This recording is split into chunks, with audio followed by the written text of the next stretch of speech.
लागु बाबु म फेसबुकमा र पत्रकारीमा फोटो हालेपछि फेला पर्छ भन्छन् हो त अरे मम्मी फेरि भन्नु त छोरी अन्त छोरा कछन्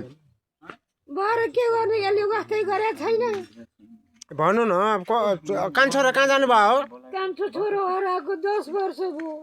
कुन ठाउँमा जानुभयो अब 10 वर्ष भइसक्यो कुँडो पगाउनलाई थिएँ घरीको तलतिर घरीको माथितिर हिँड्नु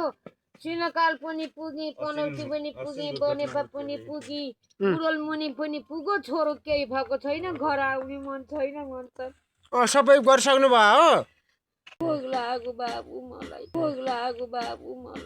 भोग लाग्यो भने अब हामीसँग हामी पनि खेतमा गएर आएको मम्मी तपाईँलाई भोलि पनि हामीले यसमा गर्छौँ होइन यसबाट हामीले लु गरिदिन्छौँ अनि त्यहाँबाट अनि तपाईँको अनि सफल हुन्छ राम्रो हुन्छ लौ न हजुर तपाईँहरू सिम्पोरी हुँदैछ फेसबुक सिम्पोरी हामी यहाँ यता जान्छौँ नि यहाँ यता भइरहेको हामी त्यहाँ भाइसँग कुरा भइरहन्छ सबै कुरा भइरहेछ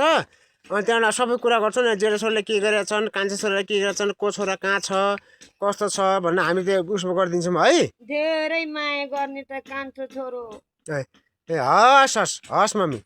हस्